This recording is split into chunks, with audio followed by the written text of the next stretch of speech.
De Russie en France. On est ravis de vous accueillir sur ce plateau avec Ulysse Gosset et Guillaume Fard qui vont m'accompagner pour cet entretien. On va commencer bien sûr avec ces déclarations sur le conflit ukrainien. Nous n'excluons que les forces russes puissent frapper les instructeurs français. Déclaration aujourd'hui du porte-parole du Kremlin qui, dans la foulée, ont été d'une certaine manière précisées par le chef de la diplomatie russe. On va l'écouter. En ce qui concerne les formateurs français, j'ai des raisons de croire, et il existe de nombreux faits à ce sujet, qu'ils travaillent déjà en Ukraine.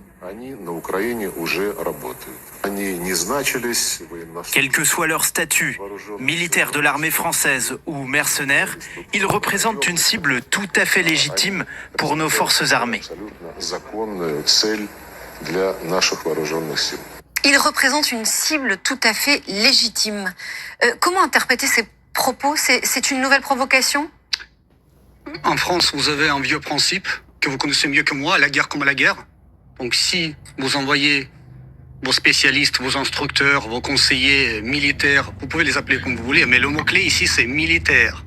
Si vous envoyez vos militaires en Ukraine pour qu'ils forment les combattants ukrainiens comment mieux cibler et tuer les Russes, bien sûr, ils se rendront compte du fait que ces spécialistes militaires, ces instructeurs militaires constitueront naturellement une cible légitime pour les forces armées russes. Ça veut dire quoi concrètement? Ça ne doit pas vous étonner, je vous répète, à la guerre comme à la guerre. Donc là, le but, le missile ou une balle tirée, il ne distingue pas entre les Français, les Polonais, les Ukrainiens, il ne distingue pas en fonction de la langue, de la race, de l'appartenance ethnique, de la nationalité. Ils sont lancés et ils vont droit au but là où ils sont tirés. Donc là, naturellement, si les militaires français se retrouveront à côté des combattants ukrainiens, ils ont de très grands risques d'être touchés par les tirs russes. C'est à partir de maintenant, c'est une nouvelle consigne qui a été donnée aux militaires russes engagés sur le front. C'est pas une nouvelle consigne. La partie russe a commencé déjà à évoquer ce genre d'avertissement depuis les premières déclarations de la partie française, depuis le mois de février, je crois, sur la perspective de l'envoi des troupes françaises ou en général occidentales en Ukraine. Donc là, en principe, c'est rien de nouveau. On le répète et on continue à avertir tout simplement pour éviter le pire. Donc c'est un avertissement. C'est un avertissement assez clair. Vous nous dites qu'il n'y a pas d'immunité pour les Français qui seraient en Ukraine. Ce sont des instructeurs, ce ne sont pas des combattants. Est-ce que vous faites la différence entre ceux qui forment, les Ukrainiens, et ceux qui combattent? Oui. Nous en faisons une, et en particulier la coalition d'instructeurs qui est en ce moment mise au point avec la France et d'autres pays, comme la Lituanie, la Grande-Bretagne. C'est une coalition d'instructeurs. Pour vous, c'est la même chose que des combattants? Ces instructeurs vont instruire les Ukrainiens, nos adversaires aujourd'hui, les combattants ukrainiens, comment mieux cibler et tuer les Russes. Qu'est-ce que vous voulez qu'on fasse? Pour nous, ils ont le même statut en principe que les combattants ukrainiens. Vous pouvez les appeler, comme je l'ai déjà dit, les instructeurs, je ne sais pas, conseillers, spécialistes, mercenaires, peu importe leur statut. Pour nous, en tout cas, c'est des cibles. Parce que là, ils sont de côté de nos adversaires. Oui, mais ces déclarations sont inédites. Pourquoi sont-elles faites et formulées aujourd'hui et maintenant par le porte-parole du Kremlin? Qu'est-ce qui a changé là, en l'espace de quelques jours? Mais comme vous le voyez, d'après les déclarations que nous entendons de Paris, cette idée d'envoi des troupes occidentales en Ukraine se concrétise, se cristallise. Donc là, au fur et à mesure, nous aussi, nous avertissons justement pour éviter cet affrontement direct de nos troupes sur le front ukrainien. Il y en a déjà des Français sur le sol ukrainien, c'est un secret de polichinelle. Exactement, c'est un secret de polichinelle, ça ne fait qu'officialiser. Et donc jusqu'à présent, la distinction était faite? Non, mais là, maintenant, comme je vous l'ai déjà dit, ça devient de plus en plus officiel. Donc là, nous, de notre côté, nous officialisons de plus en plus nos avertissements que nous avons déjà évoqués en principe. Et donc, ça veut dire qu'il y a un pas qui a été franchi. Au cours de précédentes interviews, on vous demandait est-ce que la France est toujours un pays ami ou est-ce un pays ennemi? Est-ce qu'aujourd'hui, la France est un pays en guerre avec la Russie, qui entre en guerre potentiellement avec la Russie? Oui. Qu'est-ce que vous dites là-dessus? Vous voyez que... en principe, l'envoi des troupes françaises en Ukraine rapproche la France, mais vraiment rapproche grave à cette ligne à partir de laquelle commence la participation directe au conflit. Non seulement de facto, mais de jure aussi. Donc là, ça augmente vraiment les risques de co-belligérance française avec tous les dangers qui en découlent. Mais la France est un pays ennemi aujourd'hui ou pas? Est-ce que la France est un pays ennemi? Est-ce que vous êtes en guerre, la Russie contre la France? Vous savez, la Russie n'est pas en guerre contre la France. Le problème, c'est que la France est un participant assez actif et enthousiaste, je dirais, de la guerre hybride contre la Russie, déclenchée par l'Occident collectif. Nous le voyons sur tous les fronts, entre guillemets, que ce soit le front politico-diplomatique, économique, voire culturel, médiatique, bien sûr. Donc là... On va parler de la guerre hybride dans un instant, mais ce que vous dites, c'est qu'à partir de maintenant, si un soldat russe sur le front se retrouve face à un militaire français, qu'il distingue son uniforme français, et quelle que soit sa mission, la mission qui lui est confiée, il a, pour consigne, il a le droit de tirer sur ce militaire français. Ça, bien sûr, ça dépend de la situation sur le terrain. Je ne suis pas militaire, je ne suis pas sur le terrain, mais en principe, comme je vous l'ai déjà dit, puisque les troupes, que ce soit les troupes françaises, les militaires français ou d'autres militaires étrangers, peu importe leur statut, mais ils se trouvent du côté de nos adversaires. Ils aident nos adversaires à mieux nous cibler et à nous tuer. Mais comment qu'est-ce que vous voulez qu'on fasse? Qu'on les offre des cadeaux, qu'on les envoie des bonbons? Bien sûr, on va leur envoyer des tirs. Et cette consigne vaut aussi pour les instructeurs américains ou britanniques, s'il y en a? Peu importe leur nationalité, bien sûr. Et c'est ça qui est très dangereux parce que ça augmente énormément les risques d'affrontement direct entre les puissances nucléaires, dont la France, qui est en première ligne aujourd'hui du front anti-russe. Il y a une autre décision de la France, c'est d'autoriser que les armes françaises soient utilisées pour atteindre les cibles militaires russes qui frappent l'Ukraine. Par exemple, la ville de Kharkiv. C'est-à-dire que les Russes bombardent Kharkiv. Et les Ukrainiens, jusqu'à présent, n'avaient pas le droit d'utiliser les armes occidentales, françaises ou américaines, ou allemandes même. Et maintenant, ils le peuvent. Ça change quelque chose, ça change le paradigme de cette guerre. Ça veut dire que on se rapproche, comme vous dites, d'un conflit direct. Mais est-ce que vous comprenez que on ne peut pas laisser les Russes bombarder l'Ukraine sans réagir, sans donner aux Ukrainiens les moyens de se défendre, tout simplement? Ça change d'une manière très dangereuse le paradigme de la guerre parce que nous savons très bien comment s'effectue l'utilisation des missiles à longue portée fournis en Ukraine par l'Occident, y compris par la France. L'Ukrainien, en principe, là, ils sont pour rien. Ces missiles-là ne peuvent pas être utilisés sans les moyens du renseignement satellitaire. Les Ukrainiens n'ont pas ces capacités-là, c'est les pays de l'OTAN qui les ont.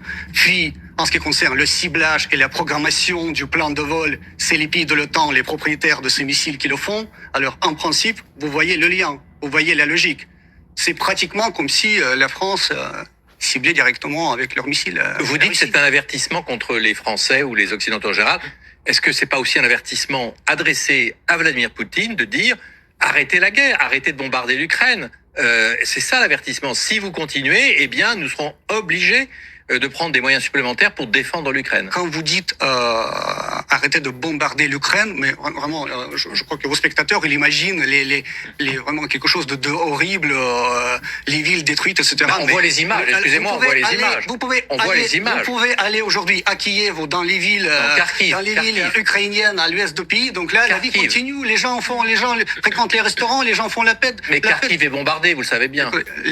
Kharkiv n'est pas bombardé, tout d'abord. Ah, on a vu un supermarché la semaine dernière. Le supermarché où étaient abrités les équipements militaires de l'armée ukrainienne, il fallait le dire, il n'y avait aucun visiteur de ce supermarché. Il y avait 200 personnes à l'intérieur des acheteurs. Il y avait personne. Il y avait des acheteurs. Vous avez vu des cadavres? Et il y avait des dizaines de blessés, vous le savez bien. Vous n'avez vu aucun cadavre. Mais ne me dites pas que vous ne bombardez pas Kharkiv quand même. Vous savez bien que vous bombardez Kharkiv. C'est une grande ville, il y a plein de civils qui sont toujours là, on ne peut pas bombarder la ville, recevoir. Et vous ne voulez pas prendre Kharkiv. Vous ne voulez pas prendre Kharkiv.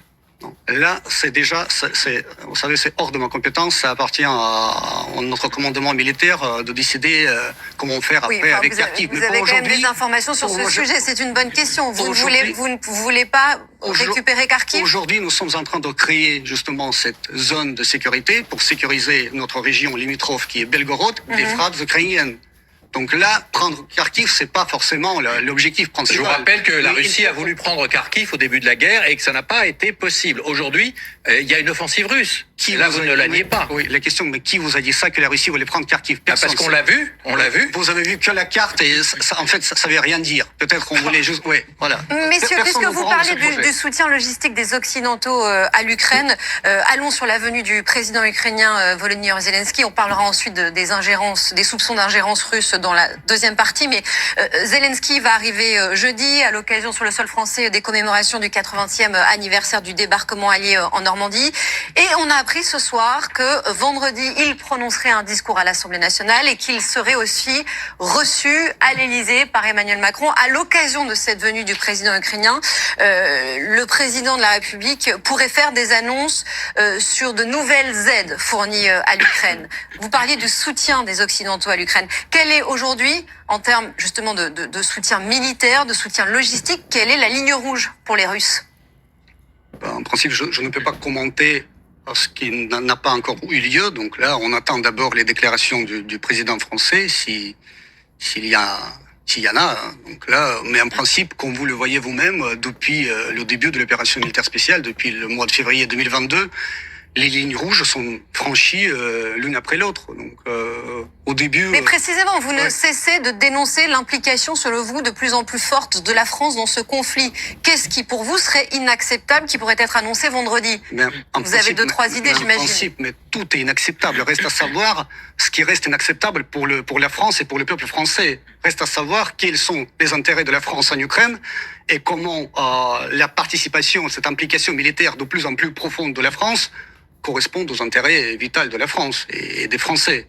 Est-ce que les intérêts français sont tellement menacés en Ukraine qu'il faut fournir non seulement massivement les équipements militaires et les missiles longue portée et aussi des militaires, mais aussi continuer cette fuite en avant, parce que je suis pas sûre que vous soyez la bonne personne pour parler des intérêts français, mais en tant que Russe, en tant que représentant du gouvernement russe, qu'est-ce qui serait inacceptable comme annonce? Je vous dis, mais en principe, c'est déjà inacceptable parce que ça ne fait que prolonger le conflit.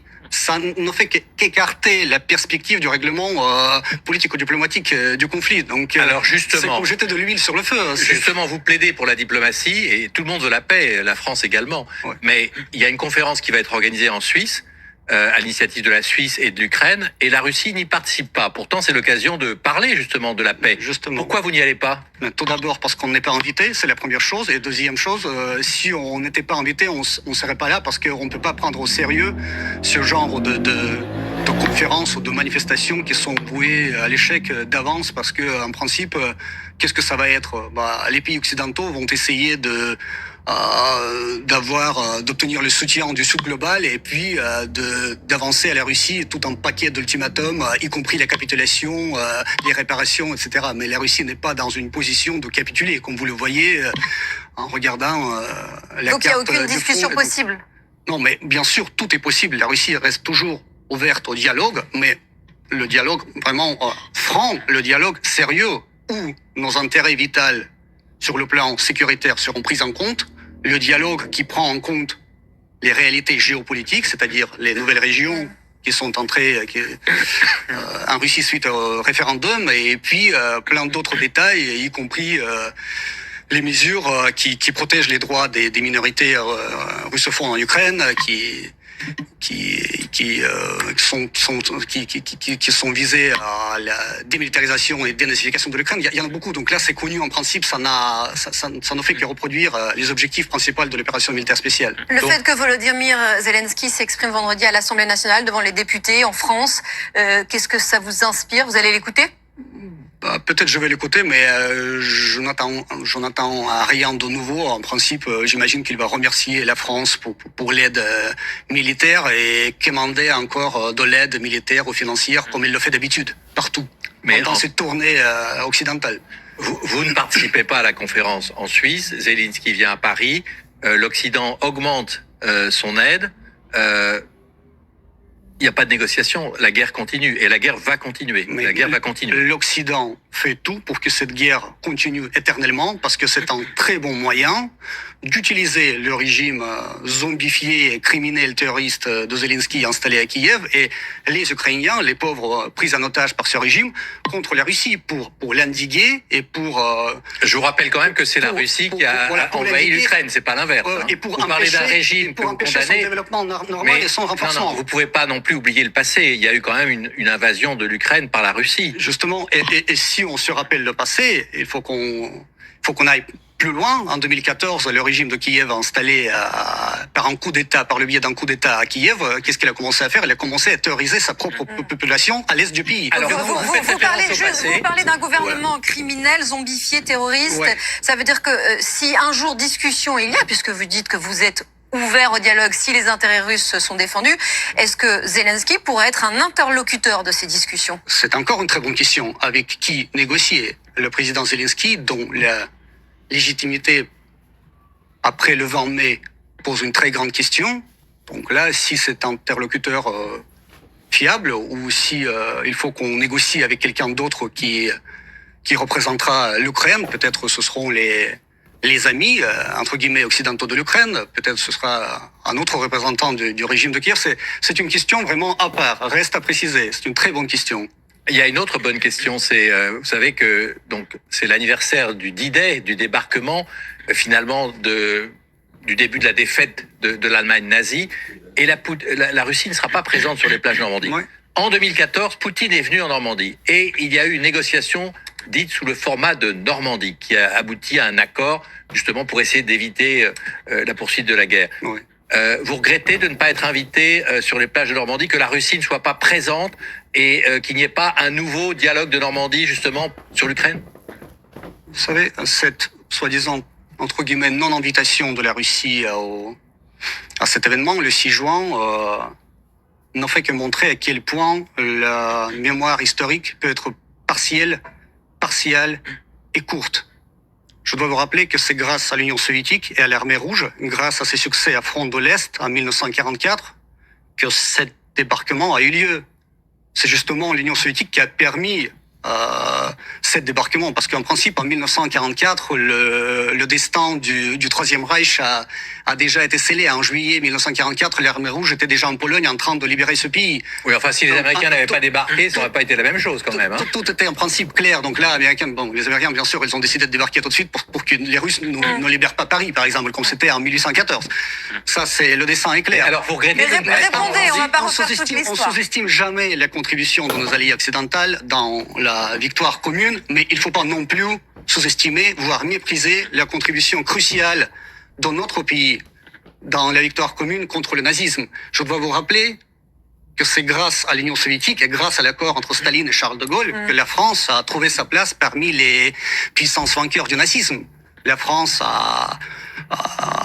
profite de cet événement historique jusqu'aujourd'hui, parce que c'est ça qui a permis à la France, par exemple, aussi de prendre sa place parmi les fondateurs des Nations Unies et vous savez pourquoi vous n'êtes pas invité. Vous savez pourquoi Vladimir Poutine, ce n'est pas la Russie, c'est Poutine qui n'est pas invité, parce que Poutine c'est l'envahisseur de l'Ukraine. Non, c'est la Russie qui n'est pas invitée. Ça s'est dit déjà officiellement par Paris. Bon, aucun regret, parce que pour nous, comme vous le savez, le jour rouge, entre guillemets, du calendrier, c'est le 9 mai, le jour de la victoire, que nous fêtons toujours chaque année. Et puis, vous savez, ce débarquement, mais bon, en principe, laissons ça sur la responsabilité des dirigeants occidentaux qui méprisent leur propre mémoire. Aucun regret, mais on vous sent amer quand même. Vous savez, nous avons déjà en quelque sorte l'habitude de voir les réécritures de l'histoire. Donc pour nous, c'était pas un coup dur. Donc là, bien sûr, nous sommes déçus par cette attitude à notre histoire commune, en principe, parce que c'est une histoire tragique et glorieuse à la fois. Je dois vous rappeler, par exemple, ce sera intéressant, c'est un fait peu connu au public français, que pendant la Seconde Guerre mondiale, sur le sol français, il y avait 35 000 ressortissants russes et soviétiques qui se battaient ici contre le nazisme. 35 000, dont 7 000 ont trouvé la mort au combat. Ils sont enterrés dans les régions du centre de la France, au nord de la France, dans les cimetières militaires. Donc ce que la Russie a fait pour la France pendant la Première Guerre mondiale, pendant la Seconde Guerre mondiale, tout s'oublie. Ça s'oublie très très vite. C'est instrumentalisé à des fins politiques en faveur de la conjoncture politique du moment. Mais comme disait Nietzsche, l'homme de l'avenir est celui qui aura la mémoire la plus longue. Il y aura quand même un hommage à l'escadrille Normandie-Niemen qui a participé évidemment à la libération de l'Europe. On l'espère. Mais quand vous dites tout s'oublie, on peut pas oublier l'invasion de l'Ukraine. C'est surtout ça. C'est pour cela aujourd'hui qu'il y a ce problème. Le passé, sinon la Russie serait bienvenue. Elle l'a été en 2014. Précisément, c'est cette invasion russe en Ukraine et cette question. Combien de temps ça va durer? Jusqu'où irez-vous? Ça va durer jusqu'à ce que les objectifs fixés au début de cette opération militaire spéciale ne soient atteints, que ce soit par la voie diplomatique, si possible, mais puisque les perspectives de la solution diplomatique ne se profilent, ce sera l'opération militaire spéciale continue et ce sera atteint peut-être par la voie militaire. Et en l'état, aujourd'hui, quels sont les objectifs militaires? Et comment décririez-vous la situation? Tout d'abord, il y a deux objectifs globaux. C'est de protéger nos gens qui habitent sur nos terres ancestrales et puis écarter et neutraliser les menaces qui proviennent du territoire de l'Ukraine qui a été, ces dernières années, soigneusement, par les mains de ses alliés occidentaux, transformé en anti-Russie. Et donc, il y a toute une liste de mesures à adopter en ce sens, comme je l'ai déjà évoqué, dénazifier l'Ukraine, démilitariser l'Ukraine, puis faire garantir les droits des minorités russophones, puis accepter les nouvelles réalités géopolitiques, puis ça veut dire quoi fixer le exactement? statut non nucléaire et Protéger statut les neutre gens de qui l'Ukraine. habitent sur nos terres ancestrales. Je suis pas sûre que ceux qui vous regardent voient exactement où vous voulez en venir. C'est la région du Donbass, bien sûr, les républiques populaires de Donetsk et de Lugansk, puis la région de Kherson, Zaporogie, la Crimée, bien sûr. Donc là, ce sont des terres inaliénables. C'est la Russie, c'est désormais la Russie. Donc là, on ne marchande pas nos terres et on ne marchande pas surtout nos gens. Donc là, il faut que ce soit pris en compte, il faut que ce soit validé. Et là, c'est les bonnes bases pour négocier. Nous sommes, je le répète, nous sommes toujours ouverts au dialogue pourvu que les initiatives pour ce dialogue soient sérieuses. Alexander Makogonov, ces dernières semaines, les actes d'ingérence contre la France se multiplient de diverses manières, et ce notamment à l'approche des élections européennes et surtout à l'approche des Jeux Olympiques qui vont se tenir à Paris. La menace est prise très au sérieux par le gouvernement français. Gabriel Attal s'est exprimé encore aujourd'hui à ce sujet. C'était à l'Assemblée nationale. Écoutez. Il y a eu ces étoiles de David taguées sur des murs de plusieurs communes d'Île-de-France. Il y a eu ces mains rouges honteusement peintes sur le mémorial de la Shoah. Et il y a eu, il y a quelques jours, ces faux cercueils déposés sous la tour Eiffel et portant l'inscription de soldats français de l'Ukraine. 3 outrances parmi bien d'autres, 3 infamies qui visent à nous manipuler, 3 infamies, et les enquêtes sont encore en cours, qui portent la marque de l'ingérence. La réalité, c'est que notre pays et notre continent font l'objet d'ingérences étrangères, de tentatives de déstabilisation. Que cherche la Russie à travers ces opérations de déstabilisation? Si vous vous souvenez, dans les années 80, à la radio française, il y avait une émission très populaire qui s'appelait « Le tribunal des flagrants délires ». Moi, je crois que toutes ces histoires autour des ingérences russes pourraient constituer vraiment un sujet infaillible et permanent pour cette émission si elle existait aujourd'hui. Donc, vous savez, de la même logique, vous pouvez accuser les Russes d'avoir gâché la récolte des viticulteurs chablaisiens cette année à cause du gel en avril et de la grêle en mai. Je ne serais pas étonné si un jour mon pays sera accusé d'avoir coulé le Titanic parce que ce fameux iceberg fatal pourrait se détacher du glacier sibérien et être téléguidé par les méchants russes. Mais non, il faut que même la folie Alexander, ait ses limites. Sérieusement. Sérieusement. Vous n'avez rien d'autre à répondre? Mais sérieusement, j'ai rien d'autre à répondre parce que c'est tellement ridicule. Tout ce paquet, tout ce ensemble d'accusations, il n'y a aucune preuve. C'est pas la première fois que vous allez régler vos comptes sur un pays ou un territoire étranger. C'est-à-dire, on a suivi vos agents à la trace au polonium en territoire britannique en 2006. Vous avez tué un des vôtres en 2018. Les services britanniques le disent, ça. Les étoiles de David, c'était les Moldaves derrière. Les empreintes rouges à la peinture, c'était les Bulgares. Ouais. Pour les cercueils, c'est vraiment comme une anecdote, là. C'était en allemand, en ukrainien, en bulgare. Et vous voyez les Russes partout. Ben non, mais pourquoi la Bulgarie en voudrait à la France? Sans aucune preuve. Désigné coupable sur la base du fort probable. Mais ça, franchement, c'est du nouveau dans la jurisprudence et dans l'état du droit. Pourquoi les Bulgares et les Moldaves en voudraient à la France? C'est très intéressant. Demander aux Bulgares et aux Moldaves. Oui, parce que bizarrement, c'est pas les Vietnamiens ou les Philippins, c'est à chaque fois vos voisins. Enfin, c'est pas non plus les Argentins ou les Chiliens. Non, vous les considérez comme Européens, c'est plutôt vos voisins. Hein. Vous les considérez comme les vôtres. Géographiquement, ils sont plus proches de chez vous que de la France. C'est vrai, mais ils se trouvent tous en France. Pourquoi à chaque fois les regards se tournent vers l'Est? C'est très intéressant. On aimerait bien savoir aussi, parce que là, j'ai entendu une formule géniale aujourd'hui. Alors, c'était hier, puisque ces trois personnes, alors, se sont dirigées vers l'Est, donc là, forcément, ils sont liés avec la Russie. Il n'y a pas que ça, Alexandre Makoganov. Le gouvernement français vous désigne, et pas seulement. Un rapport d'un observatoire de Microsoft accuse aussi la Russie d'avoir intensifié sa campagne de désinformation visant les Jeux Olympiques de Paris. Il y a aussi la vice-présidente de la Commission européenne qui parle d'attaques de désinformation de plus grande ampleur qui ont été constatées sur des sujets spécifiques, les JO et la Nouvelle-Calédonie. Et du côté de l'Allemagne, les questions d'immigration et de sécurité à chaque fois. Tous les regards se tournent vers la Russie et les accusations, là en l'occurrence, sont explicites. Tous les regards. Que répondez-vous? Tous les regards, les accusations, vous avez raison, les regards, mais aucune preuve.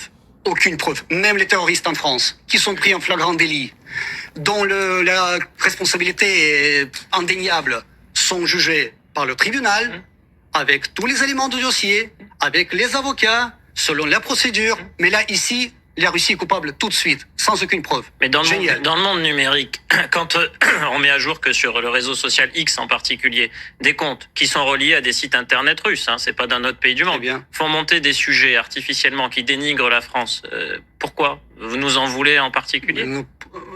La Russie ne peut pas être responsable pour tous les comptes qui existent sur Internet. Non, ça peut être des comptes qui sont créés à des comptes russes. Qui peuvent être créés dans n'importe quel pays, mais voir les Russes partout, mais vous voyez, franchement, vos concitoyens vont mal dormir à cause de cette paranoïa qui est cultivée par les médias français. Il faut s'arrêter à un moment donné. C'est de la paranoïa. Mais c'est de la paranoïa totale, mais c'est la paranoïa qui est très... disons soigneusement préparé et cultivé, justement pour manipuler l'opinion publique, pour maintenir toujours ce degré très haut de la russophobie, pour imposer aux Français ce sentiment, cette méfiance à l'égard de la Russie, voire ça n'a rien à voir avec le voyez, conflit ukrainien ou le fait que la Russie ne sera pas représentée au JO comme elle l'aurait souhaité. Rien à voir avec ça non plus. J'ai pas compris. On est parano, la France est parano. Non, vous savez, quand vous dites la Russie essaie de dissuader les spectateurs, comment ça se formule là, par le Microsoft, d'essayer de dissuader les spectateurs de venir aux Jeux Olympiques. Ouais. Vous savez, la seule chose qui concerne la Russie, qui peut vraiment dissuader les spectateurs de venir aux Jeux Olympiques, c'est l'absence des sportifs russes. Ouais. Mais vous avez quand il y a certaines disciplines sportives, c'est ce à quoi je faisais la présence référence, russe est incontournable. Mais justement, vous avez commencé votre propos en disant à la guerre comme à la guerre. Pourquoi vous n'assumez pas que vous ripostez numériquement dans le cadre d'un conflit? Vous n'assumez pas le fait que, précisément parce qu'il y a cette rivalité, vous menez des mesures qui sont des mesures de contre-offensive. Sur ce point. C'est à tel point paradoxal ce que vous dites, parce que vous savez ce que c'est une réingérence. Une réingérence, c'est lorsque la France fournit au régime néo-nazi de Kiev les missiles de longue portée, les armements, les munitions, les renseignements pour bien tuer les Russes. Et si c'est pas une ingérence, c'est quoi selon vous? C'est quoi selon vous? Trouvez un terme. Quoi donc? Et puis je répète. Chacun sa vision de l'ingérence. La réingérence, c'est la guerre en Russie, c'est la guerre en Ukraine. Mais juste une chose, vous ne voulez pas reconnaître qu'il y a aujourd'hui une guerre hybride. Il y a la guerre en Ukraine qui est la guerre avec des canons, des missiles, des bombes. On reconnaît. Et il y a la guerre hybride que vous menez à Moscou. La guerre hybride avec des opérations de désinformation et de propagande comme les cercueils devant la Tour Eiffel. Vous les niez pas, ils existent bien, on les a vus.